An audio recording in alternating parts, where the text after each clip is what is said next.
Mesdames et messieurs, dans la vidéo précédente, nous avons dit qu'un atome est constitué d'un noyau autour desquels tournent les électrons. C'est-à-dire, quand on a un atome, c'est un noyau et autour des noyaux-là, il y a les électrons qui sont en train de tourner.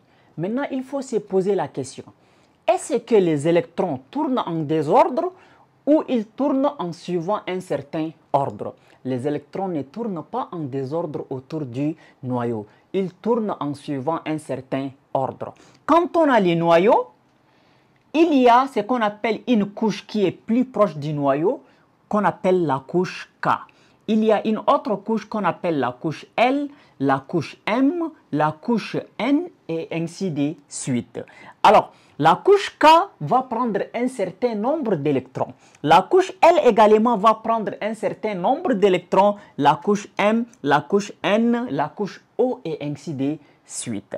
Maintenant, comment va-t-on répartir les électrons d'un atome en suivant les couches électroniques, c'est-à-dire dans les couches électroniques? C'est ce qu'on appelle la structure électronique des atomes. Nous avons 4 atomes à travers lesquels je t'explique étape par étape et de la manière la plus simple comment remplir les électrons sur la couche électronique. Bien, maintenant avant tout, il faut que je précise que quand nous avons un atome que nous voulons répartir les électrons de cet atome-là, suivant les couches électroniques, je dois appliquer les principes de Pauli. Le principe de Pauli, c'est quoi? Le principe de Pauli dit que nous avons la couche K. La couche K correspond au numéro des cases quantiques 1. La couche L, le numéro c'est 2. La couche M, le numéro c'est 3. La couche N, le numéro c'est 4. La couche O, le numéro c'est 5 et ainsi de suite. Maintenant, la règle de Pauli dit que pour trouver les nombres d'électrons d'une couche électronique, K ou L ou M ou N ou P, donc on va dire 2n élevé au carré. Donc, c'est-à-dire on va appliquer la formule 2n élevé au carré. Dans ces cas, pour la couche K, n égale 1. Donc, on remplace là où il y a n ici par 1. On va avoir 2 fois 1 élevé au carré. Donc, on va avoir 2 fois 1 élevé au carré, ça nous donne toujours 1. 1 fois 2, ça donne 2. Donc, ici, on va avoir 2. La couche K prend toujours des électrons. Maintenant, la couche L. On va remplacer là où il y a L ici par 2.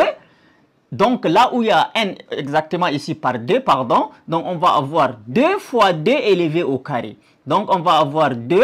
Et 2 élevé au carré me donne 4. 2 fois 4, ça fait 8. Donc, c'est-à-dire ici, la couche L prend 8 électrons. De la même manière, on remplace là où il y a N ici par 3. 3 élevé au carré me donne 9. 9 fois 2, 18. Donc, la couche M prend 18 électrons. La couche N prend 32 électrons. La couche O prend 50 électrons. Et ainsi de suite. Maintenant, si nous avons ici le calcium qui a pour numéro atomique 20, le numéro atomique correspond aussi au nombre d'électrons. Donc, c'est-à-dire l'atome de calcium a 20 électrons. Maintenant, comment répartir les électrons sur les couches électroniques? Alors, avant tout, on doit d'abord remplir la couche K. La couche K prend combien d'électrons? La couche K, d'après les tableaux, la couche K prend 2 électrons. Donc, je vais écrire 2. Bien. Maintenant, la couche L va prendre combien d'électrons? La couche L va prendre 8. Va prendre 8, donc L, 8.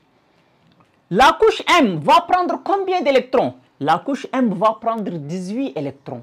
Mais en fait, ici, nous avons 20 électrons. Nous avons déjà donné à la couche K 2 électrons.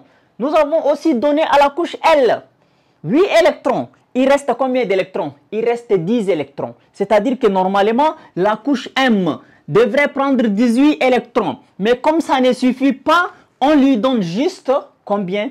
On lui donne juste 8.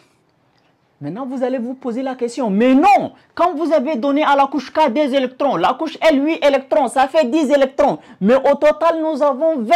Donc, il reste encore 10 électrons. Je ne peux pas donner 10 électrons à la couche M parce que la couche M là, Quand je lui donne 10 électrons, elle est considérée comme une couche externe. Une couche externe ne devrait jamais excéder 8 électrons.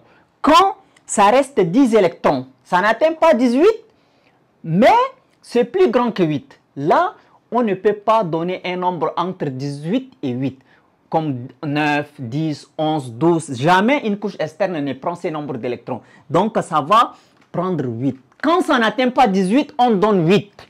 On donne 8 et on va faire appel à la couche suivante qui est la couche N. Donc, la couche N là va prendre les 2 électrons qui restent. Donc, quand on compte 2 plus 8, ça fait 10. 10 plus 8, ça fait 18. 18 plus 2, ça fait déjà 20. Et voilà, nous avons établi la structure électronique du calcium. Si tu es là jusqu'ici, n'oublie pas de liker la vidéo et de t'abonner.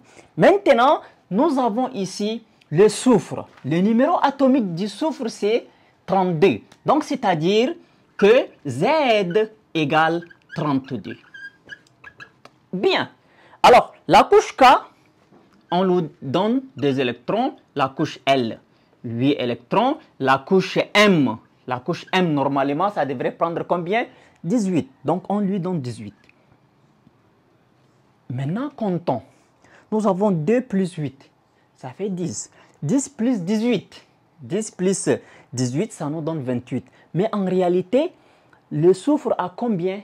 Il a 32. Donc, c'est-à-dire on va lui donner la couche N. Le reste, là, on va donner à la couche N. Donc, la couche N prend combien d'électrons? Nous avons au total ici 28, mais on a 32, donc il reste 4. Donc, voilà la structure électronique du soufre. Donc, Kd, L8, M18 et N4. Quand on fait 2 plus 8, 10. 10 plus 18, ça fait 28. 28 plus 4, ça nous fait 32. Et c'est la structure électronique du soufre. Maintenant, passons à l'argon. L'argon est un gaz rare. Donc, le numéro atomique de l'argon, c'est Z qui est égal à 18. Maintenant, comment faire la structure électronique? Donc, je vais dire AR Z 18. Donc, on commence par la couche K. La couche K prend 2 électrons. La couche L prend combien d'électrons? La couche L prend 8 électrons. La couche M prend combien d'électrons? La couche M prend 18. Mais quand on donne ici 2, on donne ici 8. 2 plus 8, ça fait 10. Mais nous avons 18. Il reste combien? Il reste 8 éléments. Donc la couche M prend 8 électrons. Quand vous voyez qu'une couche externe prend 8 électrons, c'est-à-dire que la couche elle est déjà remplie et l'atome est stable. Donc l'argon, c'est un gaz rare. Il n'a pas besoin de gagner des électrons ou de perdre des électrons. Donc la couche externe respecte la règle de l'octet. Ok, maintenant passons au césium. Le césium, je vais ici dire CS Z égale 55. Donc, K prend 2, L prend 8, M prend 18. Comptons d'abord, tout doucement. 2 plus 8, ça fait 10. 10 plus 18, ça fait 28. Mais nous avons 55. Donc, K2, L8, M18, N32. Comptons maintenant. Si N32. Donc, on a ici 32 plus 18, ça fait déjà 50. 50 plus 10, ça fait 60. Donc, c'est-à-dire que ce n'est pas possible que je donne à la couche N 32 électrons. Ça ne suffit pas quand je donne 32 électrons. Comme je ne peux pas donner 32 électrons, je vais donner 18. Quand ça ne suffit pas pour donner 18, je vais donner 8. Est-ce qu'on se comprend? Donc, c'est-à-dire que certaines couches prennent 50. Quand ça ne suffit pas, 50, je donne 32. Quand ça ne suffit pas que ça donne 32, je donne 18. Alors ici, M prend 18, N devrait prendre 32, mais comme ça ne suffit pas, je donne encore 18.